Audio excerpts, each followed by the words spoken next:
The pros and cons of AI across artistic discipline. We have a very special program called the Festival Fellows. It's a high school program that we have every year at the festival. And this was the subject that our Festival Fellows came up with when we talked earlier this year about the subject for an ideas talk that they've curated.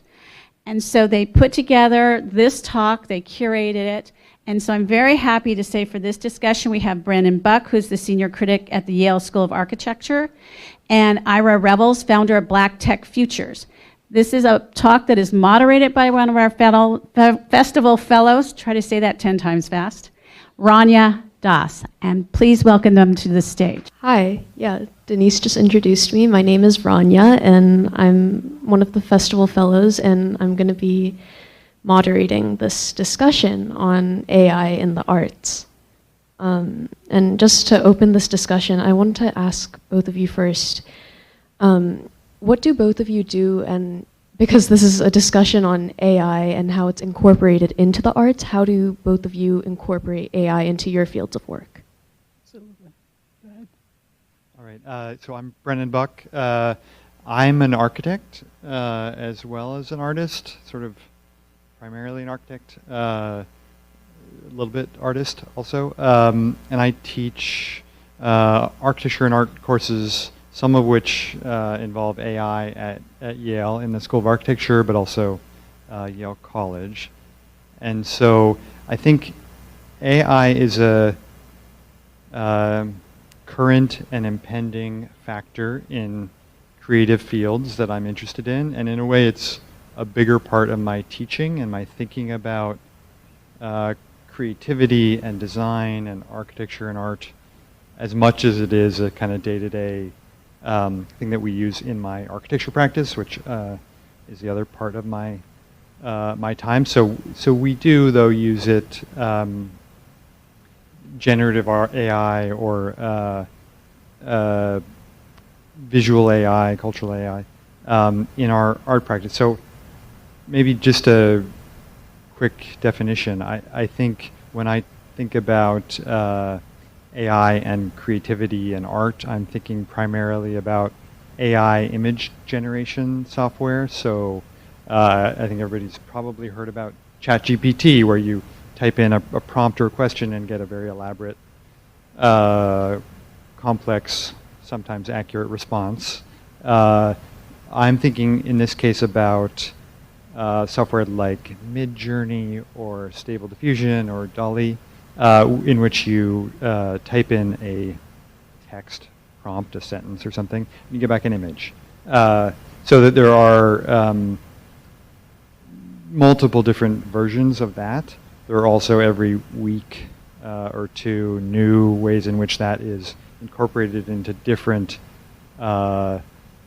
digital rendering software or 3D applications. So it's expanding. But that's sort of what I'm thinking about when I'm talking about AI in this conversation. Anyway, I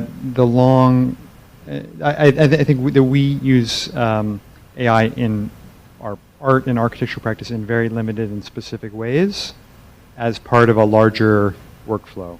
So one example would be that when we were developing a series of very pretty large sculptural objects that have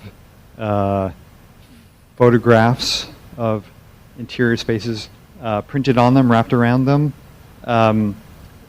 We used AI to generate etchings, much like Albrecht Dürer might have made or Piranesi might have made, of different architectural materials, wood grain, carpet, stone, and use those to produce architectural drawings and these textures on these objects. We use AI to create, at the beginning of a building project, inspirational images to talk about with the client and say, you know, what do you think about this? What do you think about that? And then we put that aside and make, you know, real drawings and digital models and AutoCAD drafted construction documents. So I think we use it as part of a small part of a larger process moving through different media and methods. Awesome. Ira. My name is Ira Revels, and I am an artist, as well as my work involves impact art and tech. What that means is a lot of my professional work involves management consulting. So as far as ways you can go from, I suppose some creativity is involved in that. But certainly as an artist, I began using digital media back when there was a Macintosh Classic 2. So that takes me back to the early 90s. I'm 50 years old now, so you can get an idea of how long I've been sort of looking at digital media, what was once referred to as new media. Sometimes I struggle with, do I call myself a digital media artist or simply just an artist? A couple years ago, I got really interested in AI. It was fairly new. This was prior to ChatGPT's release by OpenAI. And what I realized was there were these tutorials, instructional videos online where you could learn how to use. Google had a model that you could use. There were a number of ways that you could deploy AI in your artistic work. So I think for me, I see AI, I use AI as a tool. Professionally, my work has involved digital preservation for a very long time. I did that at Cornell while I was there for about 10 years.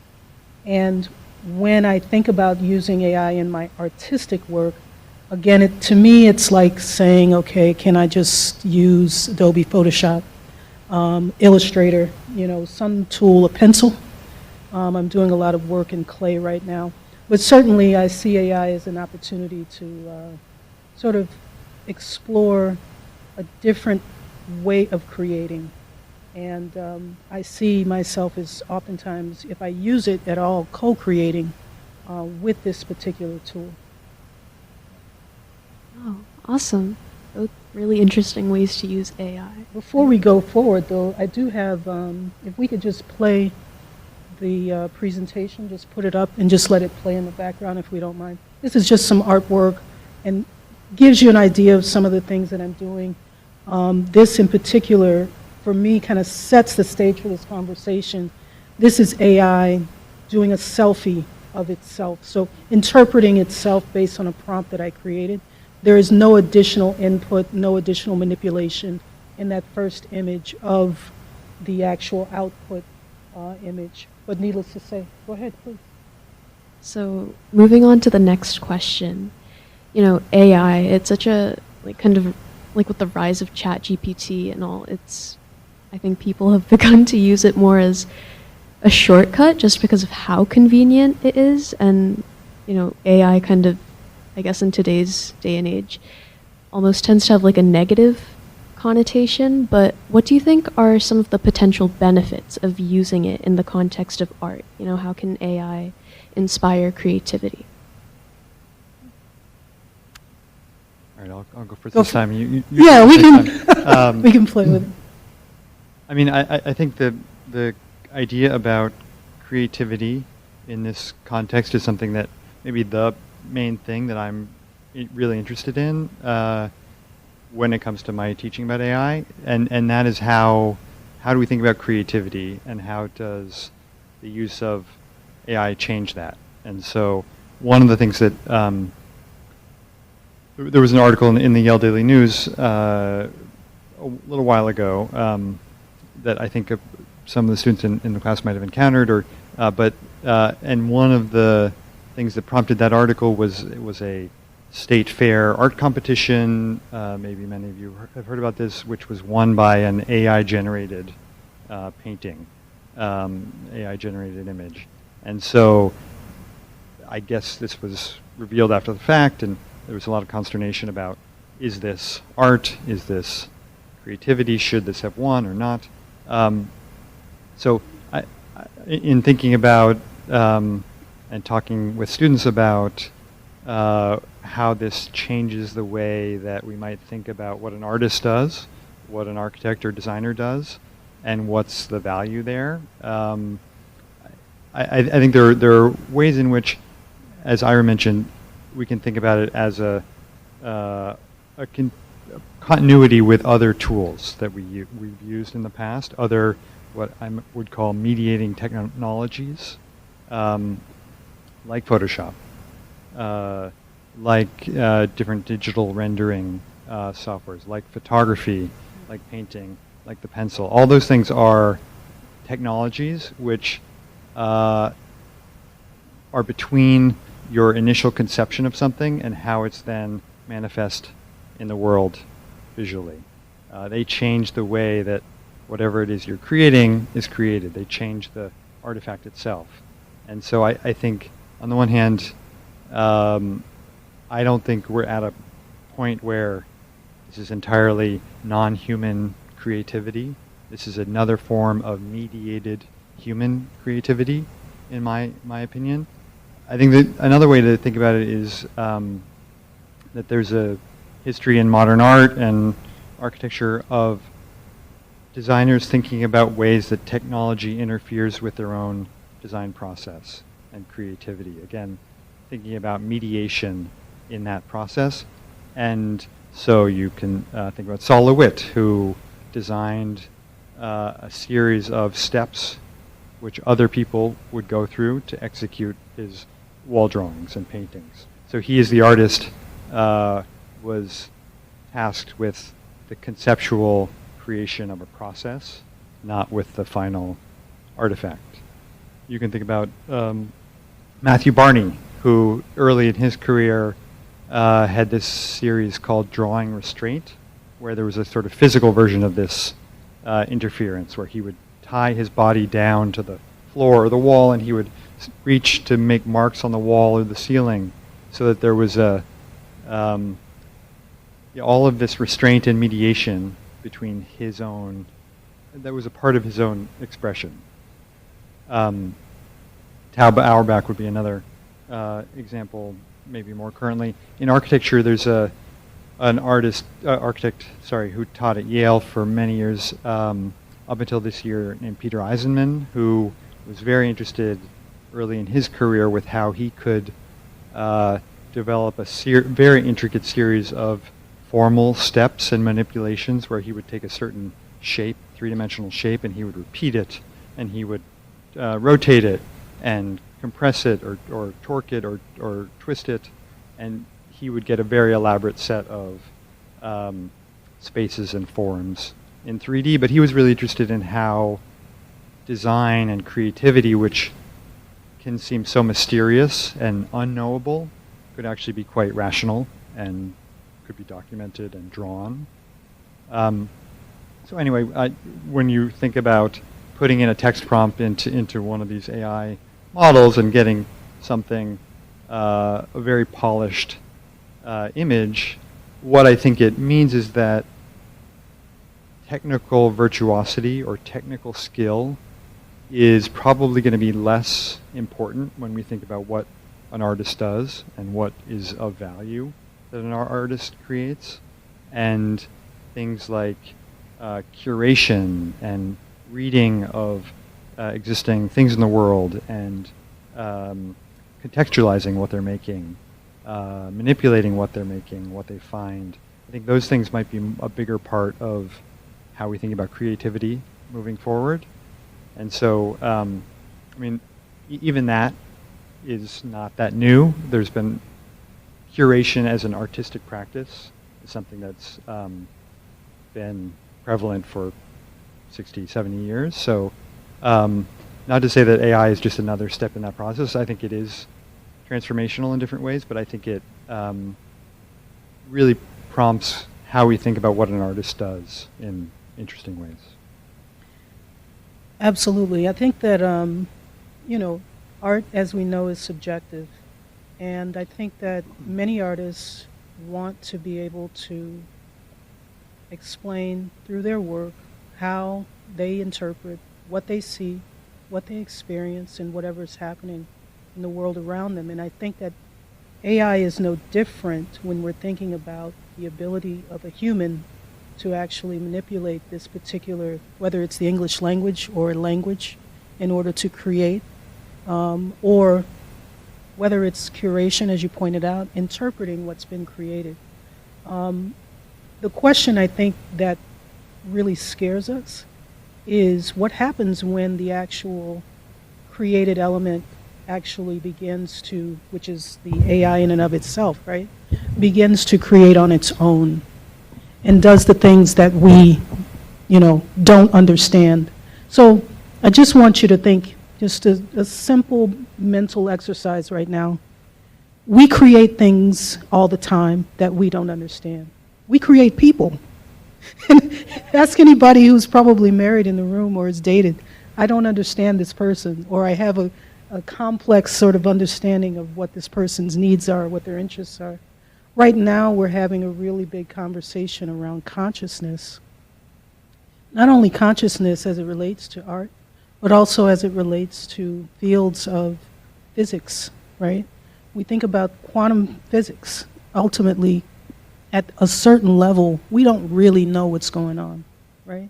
And I would just simply say that as we continue to create, whether it be AI that then ends up creating its own creations, we ultimately are somehow, I believe, as an artist, I would say that I am ultimately somehow channeling something that is greater and beyond myself. As I talk to different artists, a lot of folks say, at some point, it seems as if, no matter if it's something that's been written or something that's been drawn or something that's been painted, there's something else that takes over and allows me to channel that in order to actually present this thing on paper or this thing on canvas. And I think sometimes I've stepped back from things that I've written from years ago, and I'm like, wow, that's really profound. Who wrote that? And realized, wait a minute, I think that was me. I think I wrote that. But certainly, when it comes to certain types of AI expression, if you will, whether it's something in writing, we're using ChatGPT extensively to write.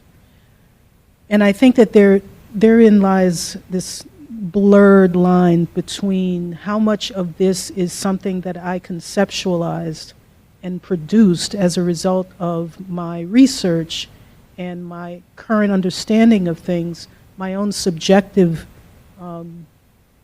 exploration or my own subjective interpretation of the world around me, versus how much of this was simply pulling words, using words and constructing a proper sentence so that I can get a response from a computer. And I think that ultimately, these are the types of questions, aren't they, that are great to ask, that are things that are great to reason, sometimes really great mental exercises. But I can kind of get an idea that this conversation is going to go in a direction that asks us to really think about these things a little bit deeper. So I'll just stop right there, but certainly, yeah. Really great points, also really detailed. Moving on, generative art, like AI art, it tends to build on the work of others, and it often plagiarizes a lot of that work. But do you think AI could also use this technology of just building on existing works to potentially play a role in preserving art? To me, it's a very loaded question. There's a lot there to unpack. So to say that it often plagiarizes, or AI in and of itself often does these things, I think is inaccurate. Ultimately, it sort of asks the question, chicken or egg, who came first? We humans have created a technology that we don't fully understand how it actually does what it does sometimes. And in order to fully understand how it does what it does sometimes, we need to be involved in its creation, right? So creating language models. We need to understand how language models are created. We need to actually be involved in testing these language models to understand different ways in which not only the inputs can represent things that we are curious about knowing more about, but also can provide us, once we curate the results, with the types of knowledge that helps further and advance our lives in some positive ways, I imagine. So on the one hand, as a person who comes from a background in digital preservation, I would say that there are a number of ways in which it can be useful and helpful in that regard, but at the same time, as a person who comes from that background in preservation, if it's not for, for me it's digital image preservation, right? So we're talking about images of journal articles, books maybe that have been preserved, photographs. Unless it has fidelity to the original, that kind of puts whatever you've created as a duplicate at a disadvantage because we're still not preserving the original copy of whatever it is, right? So I think we have a long way to go to really begin to create the things that we can honestly and authentically say, represent things that we say, okay, this is the separation between human and AI in this conversation, and certainly makes us feel better. I feel like, where we're at right now, we don't feel good about this. We're excited about it. It's like magic. But it's certainly not where it potentially can be, and it's not as comprehensive as it could be, or perhaps even should be. So. Yeah, I also, I think we can imagine scenarios where it might fall in the realm of plagiarism, or where copyright might be concerned. For instance, if you were to type in, give me a cartoon of this and that in the style of X cartoonist, and that X cartoonist is prolific enough to have enough images online that it can do a pretty good facsimile of that person's style. I think there's legitimate reasons why that artist might be concerned. But I would agree with Ira that for the most part, the way that these models synthesize millions or billions of images is more akin to the way that we as visual entities observe thousands of things in the world, and they may come back in very modified, synthesized form in whatever we're making. But it's much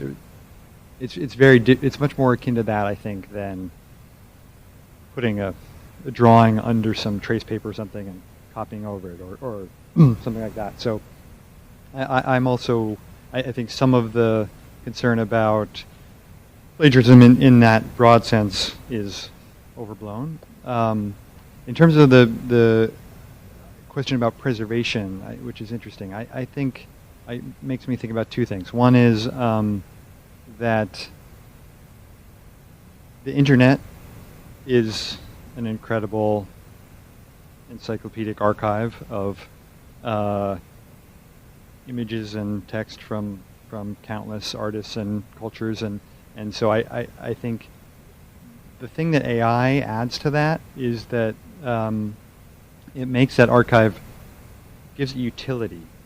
So when you are using a image generating AI model, you might say, give me depict something in the style of this obscure art movement from the 1930s, or a little bit like this or this artist, or obscure aesthetic terms, and so having that knowledge of those things and being able to go back and access art from any particular time or any particular place, which we can do for the most part on the internet, suddenly makes that useful in the creation of new images in a different way. So in that sense, I think it might be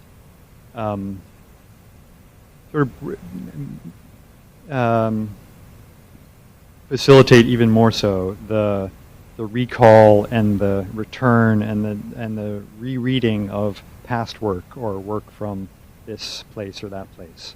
The second thing, more specifically, is cultural analytics, which is a field that goes by some different names, but there's this is people who are studying groups of images, very large groups of images. So when you have,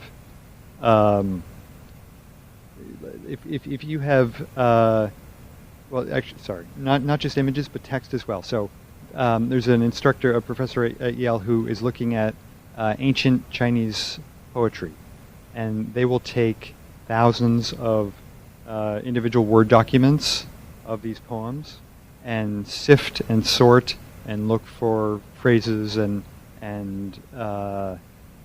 very sort of chop up these documents into bits and then look at commonalities or differences across thousands of them. In the same way, there are tools that allow you to look at thousands or tens of thousands or hundreds of thousands of images and try to make distinctions at that level, which as people were not so good at. How do we evaluate 100,000 images in any kind of reasonable amount of time? So there's a software that was developed at the Yale Digital Humanities Lab, which called PixPlot, which you can put in 10,000 images, and it will chart those images in two-dimensional space based on the distinctions that the AI model is making. So those are in the black box of the AI model, but it will make these set of gradient distinctions, and it allows you to think about, okay, this group is being associated for certain reasons. Let's look at that group, and what does it have in common? Why is it different than this group of images? So I think there are a lot of ways that maybe not the mid-journey image creation, but the other types of AI software can be useful in the preservation and study and cataloging of existing artwork. Awesome. Both really great points. And it's kind of refreshing to hear those perspectives, because you often hear that, like what I said in the question, that AI tends to plagiarize a lot, not just in like visual art, but also in writing. Moving on, this question kind of ties in to the last one. How could the use of AI and generative technology uplift artists from different parts of the world? I love this question. And the reason why I love this question is because I'm working on a project right now that is designed to build a large language model for the continent of Africa. So we're looking at building a model that involves taking different African languages and coming up with ways to not only, as a result of this kind of work, we're talking about new trade opportunities, new software even being built, new ways in which people on the continent in different countries have the ability to not only document and culturally preserve in different ways their own histories, but also tell their own stories, right? And so a lot of AI, as we know, the models are built on English language inputs. Most of them are right at this point. However, the actual algorithms and technologies to create these large language models are things that can be duplicated. So from a cultural preservation perspective, it's not like any of us could not do the same things if we had the capabilities. And so having different people get into rooms to have symposia, to have these conversations, even rooms like this where we can actually have this discussion, I think are critical, especially at this point in time. We're talking 40 years ago. Was it 1956? Dartmouth College had its meeting and came together and turned this into a whole field of study. But at the end of the day, we are now sitting here as a result of ChatGPT, which is a totally different world, as a result of Midjourney, as a result of DALL-E 2, Crayon, Palm, just name the different technologies. But I think ultimately, these technologies have the ability to bring people together into a room to talk about the potential that they have to not only solve problems, but potentially even create new ones that we didn't know we could have, right? So, yeah. Yeah, I think that to go back to the idea that this is a tool, it can be used in many different ways. So I don't, on a basic level, I don't think there's anything inherently about AI that does uplift this or that person or focus on this or that issue. I think it's about how you use it. I do think there's something potentially empowering about generative AI, which is its accessibility and how really anyone with a computer or access to one can type in a phrase into most of these models and get a very refined image or images out of it. You know, I think that for someone who doesn't think about themselves as being creative, or someone who didn't grow up around artists or designers, or doesn't think that they have that capacity, or you know, I think the accessibility of these technologies makes it it makes it easier to think of yourself as having that capacity to create. I have mixed feelings about that accessibility and that efficiency, and in some ways I think making well, when you learn to draw, or when you learn to paint, or even to photograph, you're really learning to see. I think if I never taught a introductory freehand drawing class, but I'm pretty sure that's what I would say if I did. And I think you don't just learn the skill to represent something. You learn to see it and understand it spatially and visually in 3 dimensions, and then translate it. And in the process, you learn an artistic viewpoint, and you develop a way in which you can make that translation. And that's to short circuit that process. I think there's a cost to that. So so that's where the mixed feelings come in. I think that to make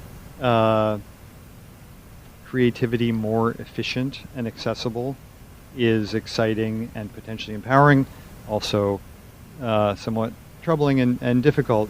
And I guess it just goes back to changing the way we think about what creativity is and what we value in creativity. That might be less about the virtuosity and the technical skill. I just want to say one other thing about the kind of I guess the downside of some of this technology. In a little bit of an earlier generation of AI models from 5 years ago, let's say, there was a lot of concern about the way that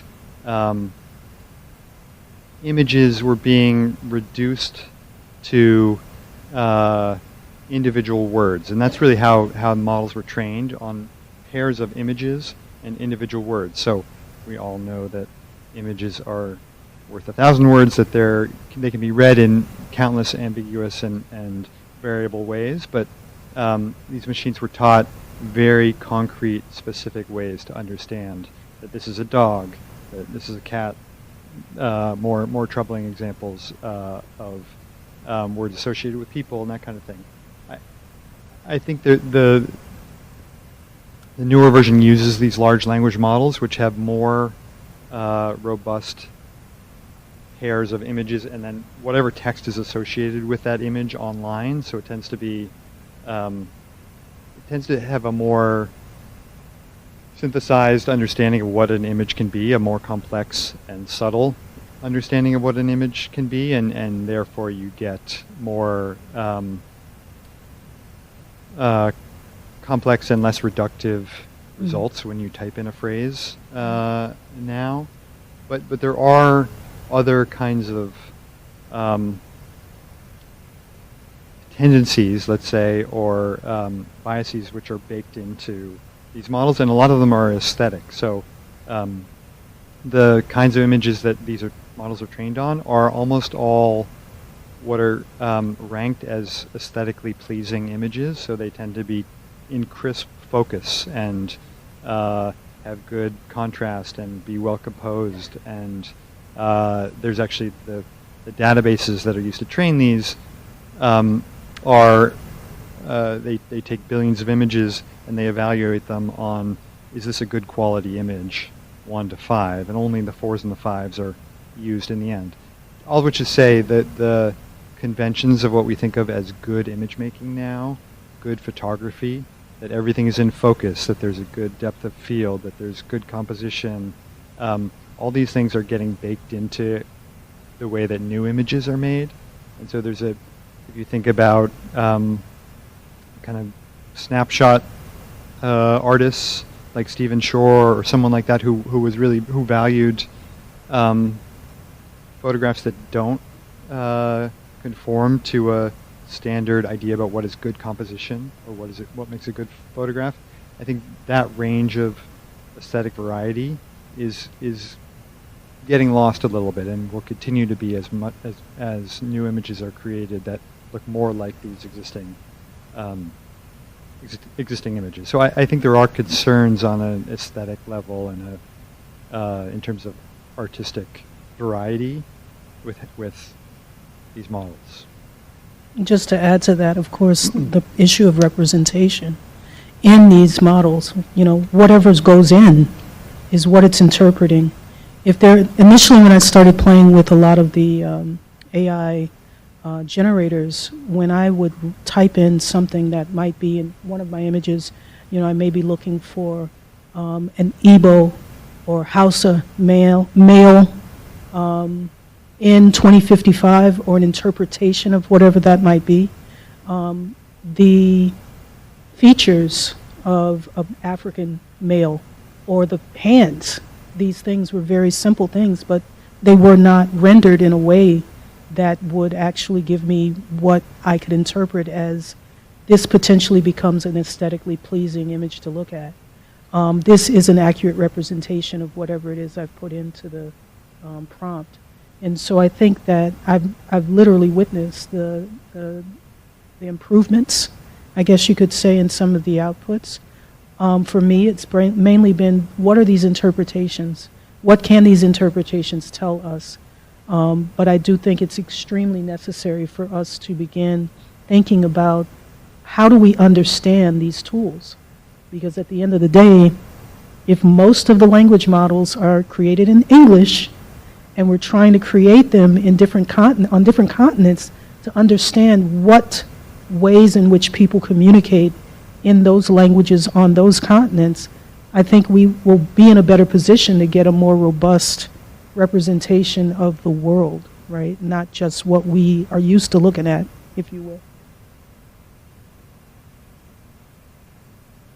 All right, that was just really interesting to listen to. Yep.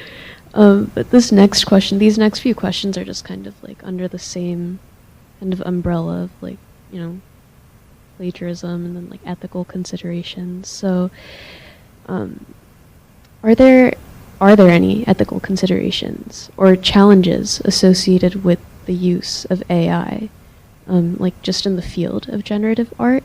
How can creators kind of strike a balance between using AI as a tool for empowerment while also ensuring that they're using it appropriately and responsibly? I just say we are here talking about tech and democracy, right? So in a perfect world, the actual creations that we make, if we consider AI, as we've pointed out, as a tool, right? Just a really awesome pencil. Magic pencil, I don't know if anybody likes that. But if we think about it that way, then, we have to be cognizant of the implicit bias that actually exists in AI. The lack of the ability to sort of think about these nuanced ways in which aesthetics or different styles or different types of artists might be represented. So if we're creating, in my own work, when I think about what some of the things that I did is, I actually looked at probably about 40 different tribes, African tribes, and I really wanted to understand, okay, what would masks from these tribes look like in the future, so in 2055. So I did a study. I really investigated looking at historical photographs of masks, looking at photographs from actual professors or different people that I've known, my own travels in Ethiopia and Ghana. And I wanted to sort of say, okay, if I input these images and I'm interested in sort of interpreting a futuristic Hausa mask, right? Or a futuristic Khoisan mask from the Khoisan tribe, the Dan people, for example. What might the AI interpret that as? If I'm using these words, does it understand, or what are the understandings? And so for me, it was really an understanding of, okay, I can imagine in my own mind what the future looks like, but when I think about the various interpretations of that future by different artists, by photographers, by anyone who may be writers. Natrice Gaskins, Professor Natrice Gaskins is a really great person who actually does a lot of this work. But, you know, at the end of the day, I think that because I am the person creating the work, I am the person making these interpretations, I am the person, I am the human who's creating the output, and in my work, not just the first image you saw was strictly Dream AI. I want to input, you know, selfie, Dream AI selfie 2025, just to kind of get an understanding of what it might interpret itself as. But in the rest of my work that I did for this particular exhibit, I focused on, okay, here are interpretations. How can I take this further as a digital media artist using some of the types of software that you're familiar with, like Photoshop or Illustrator, and actually further refine or create something that is aesthetically pleasing or interesting or my own interpretation, so that folks can say, okay, there's a difference, I think, between taking the output, what's created, and actually drilling down and really being creative and taking that and making it something else. Inspiration's one thing, but we do need to be mindful of on its face value. And I do see this a lot with folks who simply take the outputs of the images and say, okay, this is my art, I've created this. Well, because we've all input something into that model, haven't we all, in a sense, created it? So what, is this plagiarism, or is this something different that we are now representing in such a way? So I don't know, it's a very difficult question to answer at this point, but subjectively, I think that there is a difference between someone just taking an image and on its face value that's output by AI versus someone who's saying, this is inspiration, and I'm literally now going to use my human brain to further create something that could be aesthetically pleasing. Yeah, as a user of these models, I think on a pragmatic level, as you're saying, I think attribution is the basic consideration in terms of ethics, that when you're using these models, you should say so. And I think you also, maybe it's debatable whether you should also be talking about the words you used in the prompt, and that's pretty straightforward. I meet people who say, I'm not going to use that thing because I think when I do, I'll be training it. I'll be contributing to the improvement of it, and I'm scared of that. And I think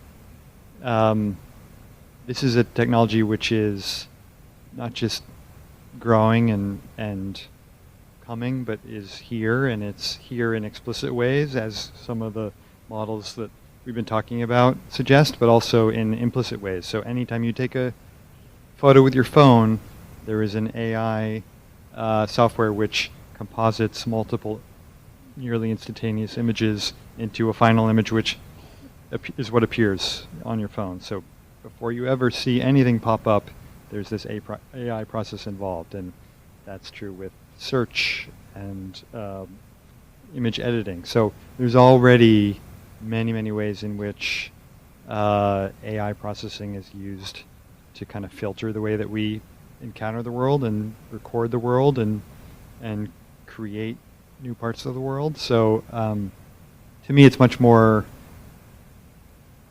It seems more ethically appropriate to engage with these softwares and to try to understand how they work and to be thinking constantly about what their implications are and how what we make is part of that context or what it is in that context, rather than sort of sticking our heads in the sand and trying to ignore it, because I think it will change art practice and my field architecture in really dramatic ways, and so I think it's important to be thinking about that now. This final question is kind of, I think, just something that's been on a lot of people's minds ever since, like, kind of ChatGPT, DALL-E, all these programs kind of came into existence. Will AI ever be capable of replacing jobs? Definitely. I mean, I'm not a technologist or a futurist, and so I'm relying on what other people have said here. But I mean, Ira and I think we've talked, like, in the short term, I think it's much more likely that it will change jobs rather than replacing, or change the way that workers do their jobs rather than replacing workers. But yeah, I think a few decades down the line, I don't think there'll be many fields that aren't pretty dramatically affected by AI, and I think that means that we should be thinking about what kind of social policy is needed for that kind of change, and how we can help people who may need to have job training and that kind of things. Maybe that's a broader discussion. I do think that there's something interesting when it comes to art and creativity, which is that 5 years ago, I think that most of the thinking about the way that AI would affect labor and jobs and workers was that the workers whose jobs were the most rote set of tasks, the most kind of robotic set of repeated things that could sort of be written down as an algorithm. If you imagine, do this, do this, do this, and then repeat, that those are the people who whose labor would be most affected. And I think the advent of some of these technologies that we've been talking about, the Midjourney, the DALL-E, the Stable Diffusion, suggests that actually it's people whose jobs involve creativity and image production and text that will be at least as effective as affected. As people who have jobs with more of that kind of repetitive labor. So I think that really changes the way that architects, for instance, are thinking about their discipline in the future, and what parts of what architects do now they'll be doing in 5 years or 10 years or 20 years. But I do think and that's just part of why I'm interested in thinking about it now, is that it's going to affect all the creative fields, I think, dramatically. I think inherent in that question is thinking about the fact that if you're in the room and you're over 60, then you may remember Gopher. You may remember what people refer to as Web 1. Since then, we've all experienced Web 2. Now we're walking into Web 3.0. We've experienced I had a phone in the house when I was growing up. Did the internet displace my house phone? Well, I have a smartphone in my pocket. So at the end of the day, I think it's important to keep in mind that, you can't stop progress, and that's just a fact. The world will continue to spin, and these tools and technologies will continue to exist. And certainly by, as you pointed out, sticking your head in the sand, you don't know anything more, you're no better or not knowing, but certainly having a voice and having an opinion and having an understanding is, I think, our responsibility as creators. At the end of the day, the point that I made in a call that we had was, will AI take our jobs? Maybe, but people like me who know how to use AI, there may be jobs that I can actually now take because I actually know how to use this tool, use this magic pencil. And so I think that we need to really think about who we want to be in this future that we're racing towards. And I think more along the lines of a collective as opposed to the individuals that we are. We need to be more educated. We certainly need to prepare young people, with the knowledge and the tools and sort of ethical considerations that will be important for them to make as time goes on.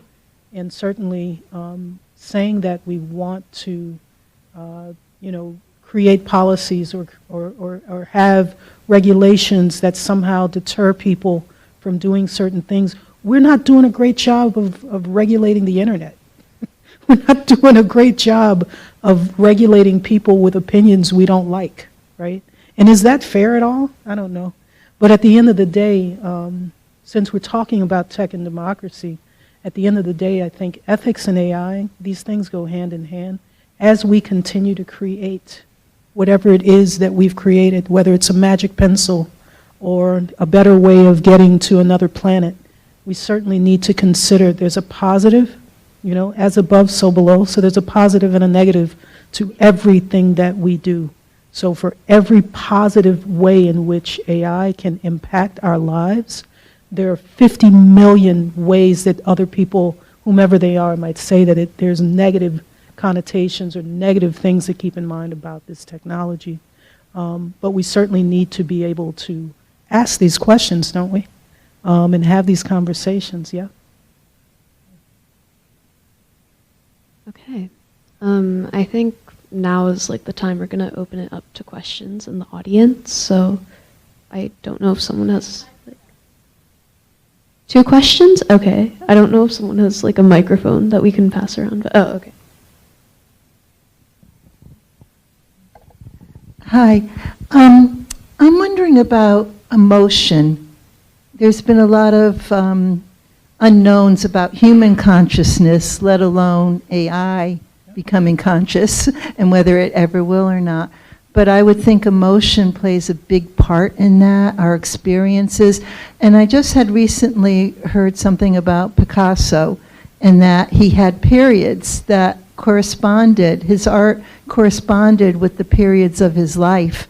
Apparently there was a blue period and a rose period and a pink period, which I only just learned about. And the emotions, what was happening in his life at the time, had a large part in that. And also, that created a huge art turnover from what was classic, and as you mentioned with Photoshop and with what's happening with what's being fed into AI for its learning, of very, very crisp photos composed just right.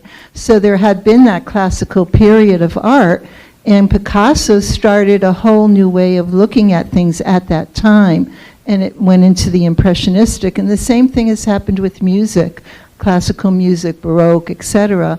And so how can AI, which is actually pre-trained and uses data that's static data, it's not interacting with the internet, how can that grow, or how can it reflect emotion the way an artist can, who's actually living and experiencing and being affected by what happens in the artist's life and by what is happening in the world? It can't. It's numbers, it's letters, it's zeros and ones. It's algorithms, it's math, it's not us. We are the people who are making these determinations. And I think that to say that AI, which has a mind of its own, it has the capability automatically generate very quickly content that may take months, even years to generate. I think when we think about consciousness, the one thing that AI has now done is it's removed time. So it's removed the issue, that fourth dimension, it's removed that from the whole conversation. So as human beings, we have time, we have space, we have time. We don't have time with AI. We don't need time because it can actually produce something, an output, very quickly, milliseconds even. So I don't think we need to be worried about that because it's not the AI. We're not the AI. The AI is numbers. It's not, we have a tendency to anthropomorphize, and that is not what this is. Emotions, math, just two totally different places, in my opinion. Yeah, I mean, emotion would be part of maybe a category of embodied experience, which we have and a computer doesn't. At the same time, the question makes me think about parallels to the degree that they're useful, and I agree that it's not about the machine replacing the artist. But it does feel to me like you could read the landscape of content on the internet as a bit of a parallel for the kind of emotional landscape of a life lived, and that the sort of flows and associations and connections that are on there that we've all contributed to are a kind of parallel background noise or atmosphere from which new work is generated. That's one thought. The other one, briefly, is that I think we often overestimate the importance of novelty and revolution in artwork and underestimate the power of the synthesis and reinterpretation of what's come before. So in that sense, I think there is, like, synthesizing existing work can produce new work that has new capacities and meanings, and so I do think that I'm both concerned about the fact that all artwork produced by AI is sampled from existing artwork. I do think that is a concern, but it also doesn't, to me, mean that there can't be real novelty and innovation in the work that's produced that way. Oh, okay. I don't think we're going to have time for another question, but thank you for coming today. Thank you.